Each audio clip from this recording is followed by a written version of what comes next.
ఓం శాంతి 23/1/1969. అస్థికలు స్థితిని స్మృతి ఇప్పించేటటువంటివి. ఈరోజు పిల్లలైన మిమ్మల్ని అందరినీ అవ్యక్త రూపంలో కలుసుకోవడానికి వచ్చాను. ఏ పిల్లలైతే అవ్యక్త రూపంలో స్థితులు అవుతారో వారే దీనిని అర్థం చేసుకోగలరు. మీరందరూ అవ్యక్త రూపంలో స్థితులయ్యి ఎవరిని చూస్తున్నారు? వ్యక్త రూపంలో చూస్తున్నారా లేక అవ్యక్త రూపంలో చూస్తూ ఉన్నారా? మీరు వ్యక్తంలో ఉన్నారా లేక అవ్యక్తంలో ఉన్నారా? ఒకవేళ వ్యక్తాన్ని చూస్తే శరీరాన్ని, బాబాను చూడలేరు. ఈరోజు అవ్యక్త వతనం నుండి సంభాషణ చేయడానికి వచ్చాను.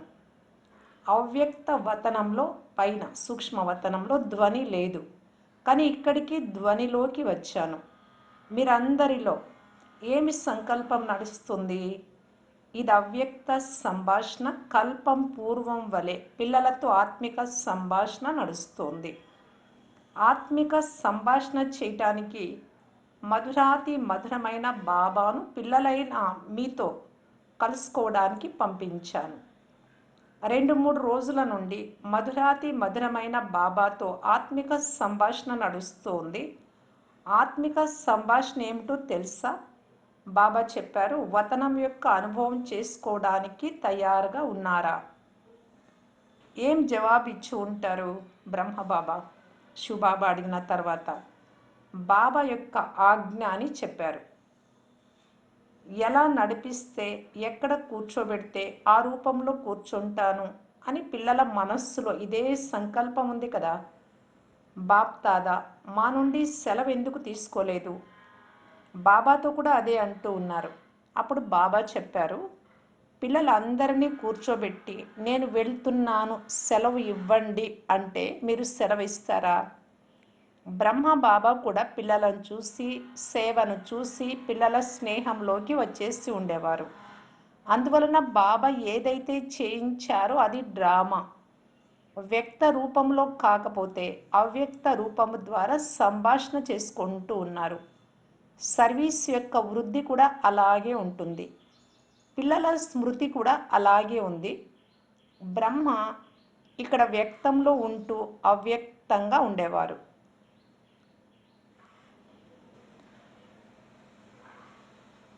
అవ్యక్త వతనంలో పూర్తిగా అవ్యక్తంగానే ఉన్నారు. ఇదే తేడా ఉంది.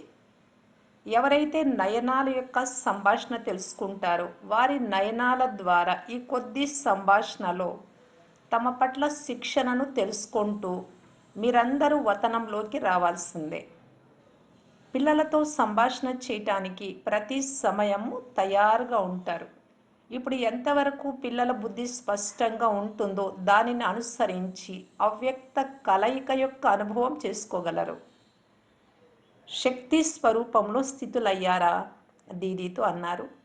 ఎలా వెంట ఉండేవారు ఇప్పుడు కూడా అలాగే ఉండాలి, వేరు కాకూడదు. ఇప్పుడు శక్తి స్వరూపం యొక్క పాత్రను ప్రత్యక్షంలో చూపించాలి. ఏదైతే బాబా యొక్క శిక్షణ లభించిందో అది ప్రత్యక్షంలోకి తీసుకురావాలి. శక్తి సేన చాలామంది ఉన్నారు. ఇప్పుడు పూర్తిగా శక్తి స్వరూపం అవ్వాలి. ఇప్పటి వరకు పిల్లలు తండ్రి స్నేహంలో నడుస్తూ వచ్చారు. ఇప్పుడు మరలా బాబా ద్వారా ఏదైతే శక్తి లభించిందో ఆ శక్తి ద్వారా ఇతరులను ఆ విధంగా శక్తిశాలిగా చేయాలి. ఈ విధంగా బాబాకు స్నేహిగా ఉన్న వారే బాబాతో అంతిమం వరకు ఉండగలరు. ఇప్పుడు మధురాతి మధురమైన బాబా పిల్లలైన మీ అందరికీ దృశ్యం చూపిస్తూ ఉన్నారు. మీరు అస్థికలు ఎముకలు తీస్తూ ఉన్నారు. బ్రహ్మబాబావి అస్థికలను చూడకూడదు, స్థితిని చూడాలి. ఈ అస్థికలు స్థితి స్వరూపం. ఒక్కొక్క ఎముకలో స్థితి ఉంది. బయటకు అవి అస్థికలుగా ఎముకలుగా కనిపిస్తూ ఉన్నాయి, కానీ దీనిని భక్తి మార్గం అర్థంలా తీసుకోకూడదు. ఈ అస్థికలలో ఏదైతే స్థితి ఉందో ఎల్లప్పుడూ దానిని చూడాలి. సాధారణ ఆత్మలకి ఈ విషయాలంతగా అర్థం కావు. పిల్లల స్నేహం సదా ఉంటుంది. 21 జన్మల వరకు ఉంటుంది. మీరందరూ సత్యుగి ప్రపంచంలో వెంట నడవరా? బ్రహ్మబాబాతో రాజ్యం పొందరా? వెంట ఉంటారు. జన్మ జన్మల వరకు వెంటే ఉంటారు. ఇప్పుడు బాబా ఉన్నారు, దాదా లేరు, లేక దాదా ఉంటే బాబా లేరు, ఇలా భావించకండి. మేము ఇద్దరము ఒక నిమిషం కూడా వేరు కాము. అలాగే మీరు మిమ్మల్ని త్రిమూర్తిగా భావించండి. అందువలననే త్రిమూర్తి బ్యాడ్జ్ను సదా వెంట ఉంచుకోండి అని చెప్తూ ఉన్నా. ఇప్పుడైతే బ్రహ్మ విష్ణు శంకరుడు ఈ ముగ్గురిని చూస్తే మీకు కూడా త్రిమూర్తి యొక్క స్మృతి అంటే మీ స్వరూపం మరియు బాప్దాద యొక్క స్మృతి, ఈ త్రిమూర్తి స్థితి స్మృతిలోకి వస్తుంది. ఇందులోని మీ అందరికీ కళ్యాణం ఉంది. కళ్యాణకారి బాబా ఏదైతే చెప్తున్నారో, ఏది చేస్తూ ఉన్నారో దానిలో కళ్యాణం ఇమిడి ఉంది. దీనిలో ఒక్కొక్క మహావాక్యంలో, ఒక్కొక్క దృష్టిలో చాలా కళ్యాణం ఉంది. కానీ స్థూలాన్ని పరిశీలించడానికి అనన్య పిల్లలు మరియు మహారథి పిల్లలు ఉన్నారు. ఇప్పుడు మీరు కూడా వెంటనే కర్మాతీత స్థితిలో ఉండే పురుషార్థం చేయండి. ఎలా అయితే ఇక్కడ ప్రతి సమయము బాప్ దాదాతో గడుపుతున్నారు, అలాగే ప్రతి కర్మలో ప్రతి సమయము మీరు వెంట ఉండండి. పిల్లలు ఇదే శిక్షణ స్మృతిలో ఉంచుకోవాలి, ఎప్పుడు మర్చిపోకూడదు. 1 సంబంధము, 2 స్నేహము, 3 స్మృతి, 4 స్వరూపము, వెనువెంట 5 సరళతా స్వరూపం, 6 సమర్పణ మరియు 7 ఒకరికొకరు సహయోగి అయ్యి సఫలత పొందుతూ ఉండాలి.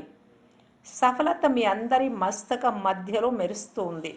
ఇప్పుడు చాలా సమయం అయింది, ఇంకేదైనా చెప్పాలా? సూక్ష్మవతనంలో కూర్చొని కూడా ప్రతి బిడ్డ యొక్క దినచర్య, ప్రతి బిడ్డ చార్టు బాప్ దాదాకి ఎదురుగా ఉంటుంది. వ్యక్త రూపంలో కంటే ఇప్పుడు ఇంకా స్పష్ట రూపంతో చూస్తున్నారు మధుబన్లో కంటే. అందువలన అందరి ఫలితము చూస్తూ ఉన్నారు. ఎంత అవ్యక్త స్థితులు అవుతారో అంత ఆ అవ్యక్త స్థితి ద్వారా శ్రీమతం సలహా ప్రకారం కర్మేంద్రియాల ద్వారా కర్మ చేస్తారు. పిల్లలు ఈ అనుభవం పొందుతారు. శ్రీమతం ఆధారంగా ప్రతి పని జరుగుతూ ఉండాలి. ఇప్పుడు మీ అవ్యక్త స్థితి ఆధారంగా ఈ పని చెయ్యాలి. ఏ వస్తువుతో బాబాకు స్నేహం ఉందో దానితో స్నేహం పెట్టుకోవడమే మిమ్మల్ని మీరు సౌభాగ్యశాలిగా చేసుకోవడం. కణ కణంలో ఎవరితో స్నేహం ఉండాలి? పంచతత్వాలతో కాదు. స్నేహం అనేది గుణాల ద్వారానే వస్తుంది. ఎప్పటి వరకు భవిష్య క్రొత్త ప్రపంచం తయారవ్వదో అప్పుడు స్నేహం తెగిపోనిదిగా ఉంటుంది. స్నేహి ఆత్మ యొక్క తోడు మరియు కర్తవ్యం వెంట ఉంటే మరలా శరీరం ఏమిటి అంతిమం వరకు ఉంటుంది. ఎవరు బాబాతో స్నేహిగా ఉంటారో వారే అంతిమం వరకు స్థాపనా కార్యంలో సహాయకారి అవుతారు. అందువలన స్నేహిగా అయ్యే ప్రయత్నం చేయండి. ఎటువంటి మాయ వచ్చినా మాయాజీత్గా అవ్వాలి. ఎలా అయితే బ్యాడ్జ్ పెట్టుకుంటున్నారో అలాగే మస్తకంలో ఈ విజయం యొక్క బ్యాడ్జ్ పెట్టుకోండి. మధువనం యొక్క ఉదాహరణ మొత్తం ప్రపంచం ఎదురుగా మ్యూజియం రూపంలో చూపించండి. అవినాశి ఖజానా, దీనిని ఇంకా ఎక్కువ ప్రత్యక్షం చేయాలి. ఎలా అయితే పిల్లలందరూ ఉత్తరం వ్రాస్తూ ఉన్నారో అలాగే వ్రాస్తూ ఉండాలి. మధుబన్కు ఎలా సలహా తీసుకునేవారో అలాగే తీసుకోవాలి. శరీరం విషయం రెండవది, ఇదే సేవ చేయాలి. ఏ విషయమైనా కానీ మధుబన్కు వ్రాస్తూ ఉండాలి. పూర్తి సంబంధం పెట్టుకోవాలి. ఇతరులకు కూడా మీ స్థితి యొక్క ప్రత్యక్షత ఇవ్వాలి. మిమ్మల్ని చూసి ఇతరులు కూడా అలా చేస్తారు. డ్రామాలో ఏదైతే పాత్ర ఉందో దీనిది ఏదో ఒక రహస్యం నిండి ఉంది. ఇది మీకు తెలుసు. ఏమి రహస్యం నిండి ఉంది అది సమయం అనుసరించి వినిపిస్తూ ఉంటాను. ఇప్పుడు మీ స్మృతి చిహ్నమే ఆకాశంలో. ప్రపంచం వారైతే ఈ కళ్ళతో చూస్తారు. ఈ భూమి సితారాలు ఎవరు, వీరు ఎవరి శ్రీమతంపై నడుస్తూ ఉన్నారు అని బాబా చెప్పారు. ఎక్కువ సమయం అక్కడ కూర్చోకండి అస్థికల దగ్గర అని. ఓం శాంతి.